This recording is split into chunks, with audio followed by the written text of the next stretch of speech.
Hi అందరికీ నేను ఈరోజు ఏ కూరగాయలు లేనప్పుడు ఈజీగా హోటల్ స్టైల్లో సాంబార్ ఎలా చేసుకోవాలో చూపెడతాను. చాలా ఈజీ, చాలా బాగుంటుంది. పిల్లలకి లంచ్ బాక్స్లో ఇస్తే కూడా చాలా బాగుంటుంది. ఒక్కసారి ట్రై చేయండి. ఓన్లీ టమోటా, ఉల్లిపాయ, పచ్చిమిరపకాయలు, కొత్తిమీర, కరివేపాకు, సాంబార్ పొడి ఉంటే చాలండి. ఏమి కూరగాయలు అవసరం లేదు. చాలా టేస్టీగా ఉంటుంది. నేనైతే ఒక గ్లాస్ కందిపప్పు తీసుకున్నాను. చూడండి, టీ గ్లాస్ కందిపప్పు తీసుకోవాలి. దీన్ని బాగా శుభ్రంగా కడుక్కొని దీనికి 3 గ్లాసులు వాటర్ పోసుకోవాలి. అంతే, చాలా ఈజీ. 10 మినిట్స్లో సాంబార్ అయిపోతుంది. ఎలా చేయాలో మీకు చూపెడతాను. ఇలా కందిపప్పును కడుక్కున్న తర్వాత దీనికి 3 గ్లాసులు వాటర్ యాడ్ చేయాలి. అంతే, దీన్ని మనం స్టవ్ మీద పెట్టుకొని ఒక 5 విజిల్స్, కొంచెం మెత్తగా అవ్వాలి కందిపప్పు, చాలా టేస్టీగా ఉంటుంది. 3 గ్లాసులు వాటర్ పోసుకోవాలి. అంతే, దీన్ని ఒక 5 విజిల్స్ రానిస్తే చాలా బాగుంటుంది. చూడండి, నేను ఇప్పుడు సాంబార్ పెట్టే గిన్నెలోనే నేను చింతపండు అయితే కొంచెం చింతపండుని తీసుకున్నాను. చూడండి, కొంచెం నిమ్మకాయ కంటే ఇంకా కొంచెం తక్కువే తీసుకోవాలి, ఎందుకంటే ఆల్రెడీ మనం టమోటా వేస్తున్నాం కదా, పులుపు ఉంటుంది. చూడండి, మనం ఎప్పుడైనా చింతపండుని నానబెట్టుకునేటప్పుడు పెద్ద గిన్నెలో నానబెట్టుకోవాలి, ఫ్రీగా తొందరగా నానుతుంది. ఎలా చేయాలో చూపెడతాను.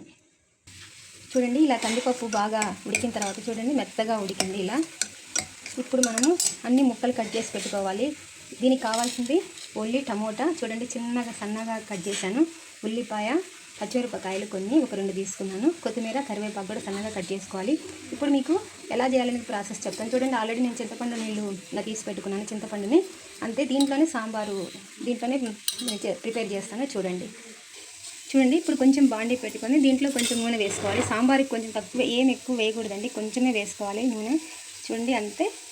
దీంట్లో మినపప్పు, ఆవాలు, జీలకర్ర వేసుకోవడమే. ఇప్పుడు నూనె కాగింది కదా, దీంట్లో కొంచెం ఆవాలు, మినపప్పు, జీలకర్ర వేసుకున్న తర్వాత నేనైతే ఇంగువ యాడ్ చేస్తానండి. ఇంగువ యాడ్ చేయకపోతే మీకు టేస్ట్ రాదు, కొంచెం ఇంగువ యాడ్ చేసుకోవాలి. దీంట్లోనే మనం ఈ కట్ చేసుకున్న ముక్కల్ని యాడ్ చేసుకోవాలి. అంతే, చాలా ఈజీ. మీకు మామూలుగా 10 మినిట్స్లో ఈ సాంబార్ అయిపోతుంది. ఎవరైనా రిలేటివ్స్ వస్తున్నారంటే గబగబా మనం హడావుడి పడకుండా ఈ సాంబార్ చేస్తే చాలా టేస్టీగా ఉంటుంది. వీటిని ఫ్రై చేసుకోవాలి, పచ్చి వాసన లేకుండా మనం తీసుకోవాలి.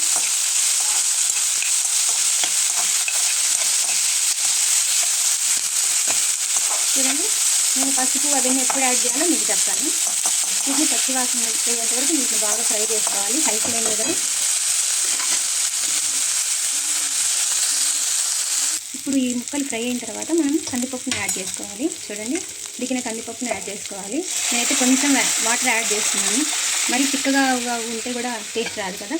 ఇప్పుడు మనం చింతపండు అన్నీ యాడ్ చేసుకోవాలి. దీంట్లో చాలా టేస్టీగా ఉంటుంది. చూడండి ఎంత కలర్ఫుల్గా ఉందో. ఇప్పుడు నేను దీంట్లో చింతపండు నీళ్ళు యాడ్ చేసుకుంటున్నాను. చూడండి, చింతపండు నీళ్ళు యాడ్ చేసుకోవాలి. తర్వాత పసుపు, ఉప్పు, కారం ఇప్పుడు యాడ్ చేసుకోవాలి. కొంచెం లిటిల్ బిట్ షుగర్ కూడా యాడ్ చేసుకోవాలి, మీకు చెప్తాను. చూడండి, ఇప్పుడు సాంబార్ మరుగుతూ ఉంది కదా, దీంట్లో మనం అన్నీ 1 బై 1 వేసుకోవాలి. చూడండి, పసుపు లైట్గా ఒక చిటికెడు వేసుకోవాలి. తర్వాత నేనైతే కల్లుప్పు వాడతాను.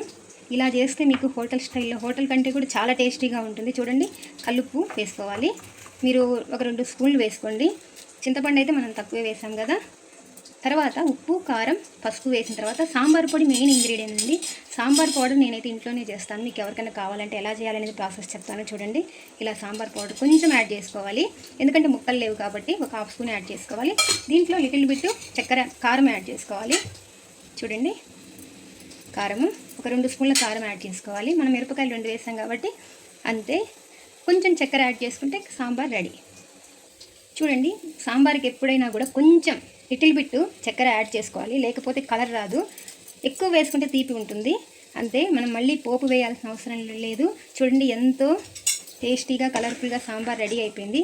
ఇలా ఉండాలి. మరీ థిక్గా ఉండకూడదు, మరీ పల్చగా ఉండకూడదు, ఇలా ఉండాలి.